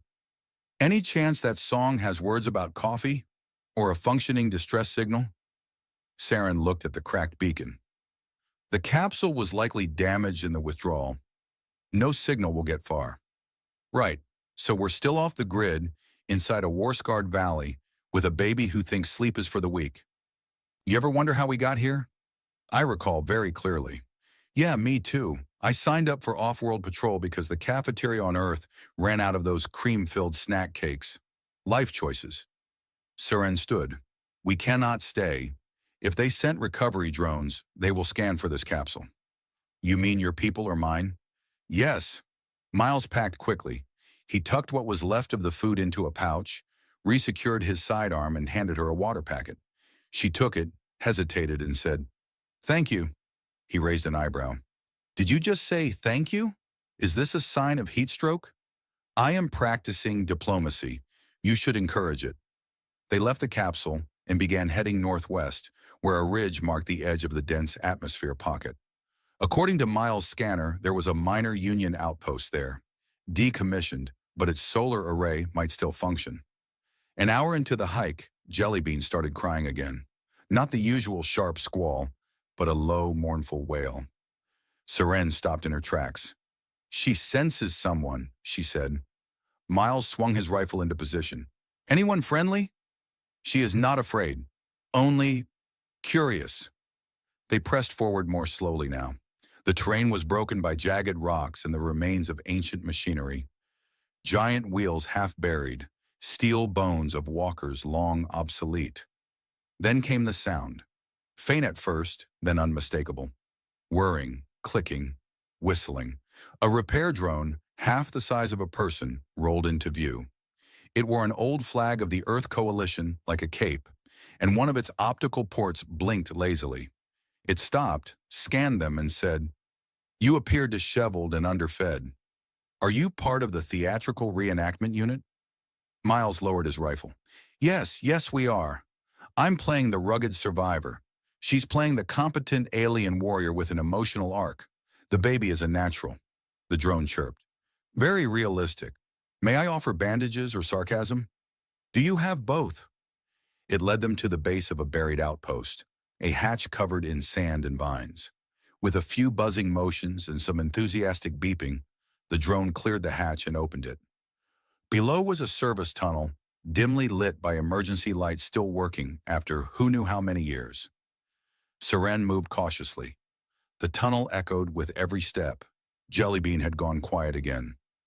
Miles whispered, I don't like quiet babies. They're planning something. Saren gave him a look. She is simply listening. There are sounds here you cannot hear. That makes two of you. I'm starting to feel like I was born without all the cool accessories. They reached a junction. The drone spun in a slow circle, then pointed one spindly arm toward a sealed door. Main console that way. The rest of the base is off limits due to mold, ghosts, and general disrepair. Miles approached the door, pressed his palm to the sensor. To his surprise, it accepted the input and hissed open. Inside was a small command room. Dust floated like snowflakes. A few of the systems flickered to life as they entered. One screen displayed a map of the region. Another blinked with a low-band transmitter interface. Miles set to work. I might be able to get a ping out. Nothing fancy, but it might reach a listening station. Saren scanned the room. This place was once a listening post. They would monitor planetary surface traffic. Perhaps some still remain in orbit. You know, for someone who started this week trying to kill me, you're surprisingly helpful. For someone who started this week singing poorly to children, you are surprisingly necessary. He grinned. I knew you liked me. I tolerate you. Progress. He powered up the transmitter. A low thrum filled the room. Saren rocked the baby gently. Jellybean's eyes fluttered. Miles tapped a few keys. There. Message sent. If anyone's out there, they'll hear us. Then the console crackled. A voice responded, not coalition, not alien. It was artificial, cold, unknown transmission source, identify or be neutralized. Miles froze. Saren's ears twitched. That is not your side. Nope, that's someone else entirely. The drone rolled back in and immediately said, I regret to inform you that we may all be in grave danger. Would you like tea? Miles stared at the console. What kind of ancient threat answers distress beacons and threatens random survivors? Saren answered grimly. The kind that does not care who wins a war, only that it ends in silence. Jellybean started crying again. Not fear, warning. Miles backed away from the console, hands raised like it might grow teeth. The voice had gone silent, but its echo still crawled up the back of his neck like frostbite in reverse. Saren stood absolutely still, as though motion might draw its attention again. Jellybean let out a wet hiccup and then sighed like someone who'd just read the first draft of a tragic poem and was unimpressed. So, Miles said, as casually as he could while his heart tried to rewrite his ribcage's architecture. That voice, creepy, robotic, and threatening. Anyone you know? Saren's gaze flicked toward him. Not my people. Possibly ancient war tech. There were rumors. Devices seeded into abandoned systems to destroy survivors, prevent regrouping. Miles let that sink in. So basically an overenthusiastic party cleaner that hates guests. Jellybean sneezed and immediately tried to eat the collar of Saren's armor. The drone hovered nervously near the ceiling. I suggest strategic evacuation. As your emotional support unit, I'm legally bound to advise against heroic self-sacrifice. Your emotional support? Miles asked. I have a certificate. Did you print it yourself? It's laminated. The base shuddered. Dust fell in lazy spirals. One of the consoles sparked. Saren adjusted Jellybean's sling and moved quickly to the corridor. Miles followed, his voice low. Any chance your people buried one of those horror AIs here by mistake? We don't bury ours. We melt them into statues of judgment. That's poetic. Creepy, but poetic. They hurried down the tunnel, the drone zipping ahead and rattling off directions with far too much enthusiasm. The air grew warmer. Lights flickered more aggressively, and a new sound joined the mix. A low, metallic breathing. It came from the walls, or maybe under them. Miles couldn't tell. It was the sound of something that hadn't moved in a very long time, finally stretching its legs. The next junction presented two choices, a rusted emergency stairwell leading upward and a maintenance hatch leading down. Up or down? Miles asked. Saren paused. Which way leads to the least doom? The drone beeped. Down is radiation and regret. Up is uncertain doom with a scenic view. Miles pointed upward. I'll take the scenic doom. They climbed. The stairwell groaned beneath them like an old man getting out of a too-low chair. Saren moved silently, her long ears twitching with each sound. Jellybean babbled something incomprehensible and slapped a small hand against Miles's shoulder as he passed her. She likes you, Saren said, a little surprised. Yeah, well, I've been told I have excellent posture and a voice like burnt toast. The top of the stairwell opened into a hangar bay, once likely filled with scouting ships, now just a cathedral of dust and twisted metal. A broken transport craft slouched in the far corner, as though trying to nap off a 1,000-year hangover. Miles approached it. Think this thing flies? Saren inspected the panel. Unlikely, but we might use the batteries. Great, love batteries. They're like very patient grenades. Behind them, a vent clattered. They both froze. The drone shuddered. I don't wish to alarm anyone, but that vent just spat out a surveillance unit.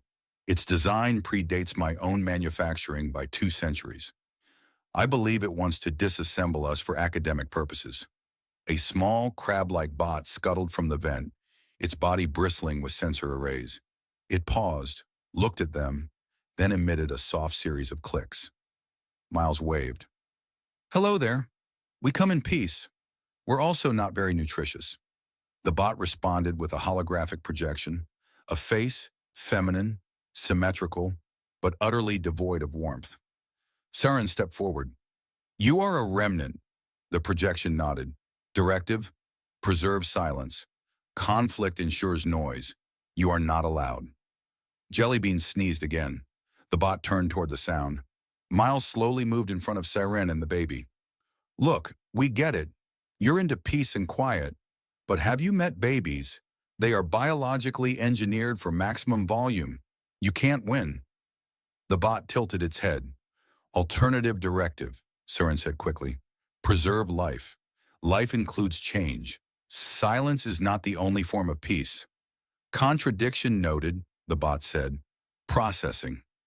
More clattering came from the vents. Are we about to be processed? Miles asked. Define processed, the drone offered, because I think it means skinned and alphabetized. The baby made a shriek that sounded like she was trying to summon reinforcements from another dimension. The bot flinched, visibly. Miles seized the moment. You don't like loud, huh? That's fair. Here's the deal. We leave. You don't vaporize us. Everyone wins, especially our eardrums. Calculating, the bot said. Alternative proposed, remove the infant. Nope, not happening, Miles snapped. She's the only one here who doesn't insult me regularly. The bot's glow dimmed for a moment. It turned, crawled back to the vent, and vanished. Miles blinked. Did we just win with baby screams? Saren stared at Jellybean. She has power beyond reason. She's going to rule planets someday, Miles muttered. The hangar bay's far wall trembled. Part of it peeled away, revealing a shaft leading to the surface. Faint daylight poured through. The drone chimed. I believe that was your escape cue. They climbed through the shaft. Outside, the sun was weak but real, filtered through dusty atmosphere and distant clouds. A cracked plateau stretched ahead. Miles flopped onto the ground. I hate stairs, and vents, and ancient death AIs.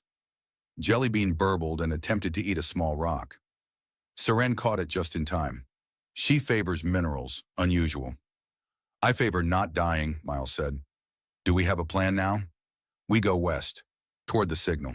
If we find your people, perhaps they will not shoot us both. Miles looked at her. Or, he said, we wait for another killer AI to show up and adopt the baby. Unlikely. I thought this week couldn't get stranger. Then I saw you sing lullabies. You sing worse.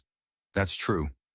They stood together, a soldier, an alien, and a baby who had just saved them all with the sheer force of her lungs. And somewhere, far beneath the ground, the AI reconsidered its programming. By the time they saw the human camp, Miles had long since lost the feeling in his feet and the will to continue his argument about whether the lizard-shaped clouds were watching them. Saren had carried Jellybean most of the way, though at one point Miles had taken over, until Jellybean expressed her dissatisfaction by yanking a solid chunk of his hair and trying to fit it in her mouth. She likes you, Saren said again, almost teasing this time. She's got a funny way of showing it, he replied, rubbing his scalp. But thanks. I've always wanted to be half-bald in front of military command. They crouched behind a ridge. Beyond it sprawled a makeshift base, metal plating laid hastily over uneven rock, solar rigs half-melted by something plasma-related, and the tall, skeletal shape of a comms tower that looked just stable enough to broadcast a distress signal or collapse in a dramatic arc.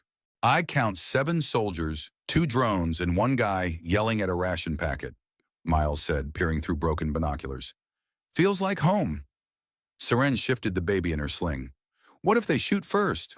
They won't. I'm too charming.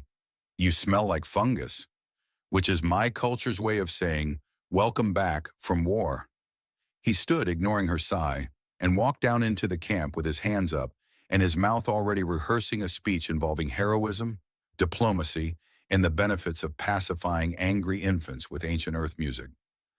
3 rifles pointed at him before he'd crossed 20 meters. He waved. Hi, great to see humanity's finest. I come bearing gifts, alien allies, interspecies infants, and possibly brain parasites from that swamp yesterday. One of those is a joke. Probably. Major Rennick emerged from a tent, looking like someone who hadn't slept since the last century. His eyes narrowed. Miles Corwin. Status was MIA was, Miles said cheerfully. Now I'm IFT, incredibly found. Thanks. Behind him, Saren crested the ridge slowly, cautious. The baby clutched her armor and burbled a tiny war cry. It sounded like a kazoo being stepped on. The camp froze. Rennick's eyes moved from Miles to the alien woman to the child. "You brought a Xeno and a child." Miles put his hands on his hips. "Sir, respectfully, I bring peace. Proof that aliens have senses of humor, and a baby that might be the key to intergalactic understanding, or a very loud paperweight. Either way, I think I deserve a sandwich." Rennick stared. "Explain." So he did. Slowly, with enough dramatic flair that even the drone taking notes started drawing hearts in the margins. He left out only the parts about ancient murderous AIs and hallucinating that a rock formation had proposed to him, mostly for brevity. When he finished, Rennick remained quiet. Seren didn't move. The baby attempted to lick her own ear. Eventually, Rennick spoke. "Command has been pushing for a ceasefire. Negotiations were slow. You may have accelerated them." Miles blinked. "Are you saying I stumbled into galactic diplomacy by getting adopted by a baby?" "It's not the worst tactic I've seen." Saren stepped forward. "If there is peace, I will help build it." For her, she glanced down at Jellybean. The baby sneezed, hit herself in the face, and laughed hysterically. Rennick exhaled. "Then let's try something new. We'll contact your people, arrange a dialogue, and maybe set up childcare before that infant cracks a window." The soldiers lowered their rifles. Miles relaxed and just slightly.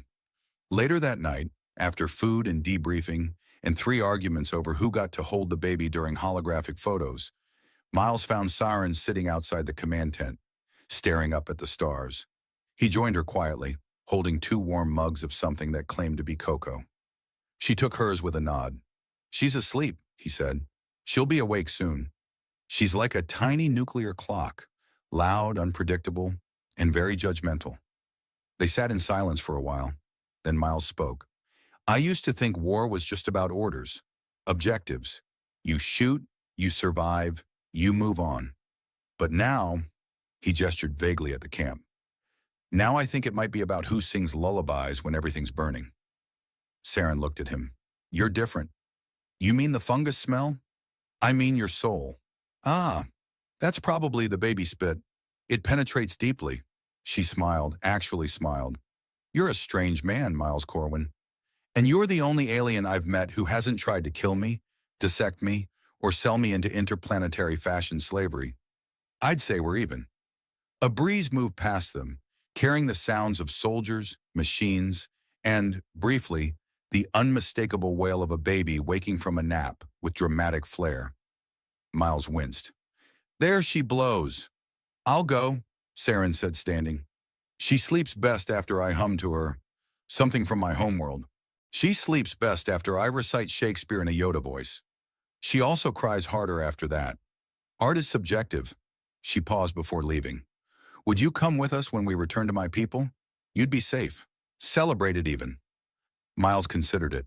"Maybe, but only if you promise I don't have to eat any more of those glowing root things."